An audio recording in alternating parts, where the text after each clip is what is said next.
সদৌ অসম ছাত্ৰ সন্থাৰ প্ৰতিগৰাকী কৰ্মী প্ৰতিগৰাকী নেতা কালিৰে পৰা এটা প্ৰচণ্ড ক্ষোভ খং বেদনা লৈ আমি আছো। আমাৰ নলবাৰীত ছাত্ৰ সন্থাৰ সতীৰ্থ মাধুৰ্য বৰ্মনক ফুট গধূলিতে হানি খুচি ৰাজপথতে হত্যা কৰা হৈছে। এই ঘটনা আমি সহজভাৱে লোৱা নাই আৰু সহজভাৱে নলওঁ। আমাক উচিত বিচাৰ লাগিব, দোষীৰ কঠোৰতম শাস্তি লাগিব। এই আসিক আলী বা ৰ'জ আলী বুলি যিজন ল'ৰাৰ কথা ওলাই আছে, ইমান সাহস ক'ৰ পৰা পালে? ফুট গধূলিতে এনেদৰে হানি খুচি দুজনকৈ ব্যক্তিক হত্যাৰ চেষ্টা কৰিছে। আমাৰ আচুৰ ল'ৰাটো ঢুকাইছে। মাধুৰ্যক মই সংগ্ৰামী অভিবাদন জ্ঞাপন কৰিব বিচাৰিছো। মৃত্যু সহজ নহয়। এগৰাকী অসমীয়া জীয়ৰী নিজৰ ভনীয়েকৰ সন্মান বচাবলৈ গৈ, জীৱন বচাবলৈ গৈ এই ল'ৰাজনে মৃত্যুবৰণ কৰিছে।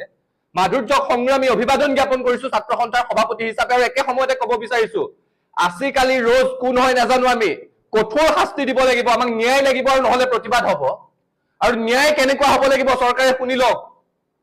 ন্যায় কি হ'ব লাগিব চৰকাৰে সিদ্ধান্ত লওক। কিন্তু অসমৰ মানুহৰ, নলবাৰীৰ মানুহৰ, মৃতকৰ পৰিয়ালৰ, ছাত্ৰ সন্থাৰ প্ৰতিগৰাকী কৰ্মীৰ বুকুত জ্বলি থকা জুইকুৰা শান্ত হ'ব লাগিব। আমি সকলো আশ্বস্ত হ'ব লাগিব যে ন্যায় পালো। এই ধৰণে শাস্তি দি দেখুৱাব লাগিব। আৰু এটা কথা স্পষ্ট যে কি ধৰণে সাহস কৰিছে। গৃহ বিভাগলৈ ভয় নাইকিয়া হৈছে নেকি? আইন আদালত প্ৰশাসনলৈ ভয় নাইকিয়া হৈছে নেকি? পুলিচলৈ ভয় নাইকিয়া হৈছে নেকি? এতিয়ালৈকে কিয় ধৰিব পৰা নাই?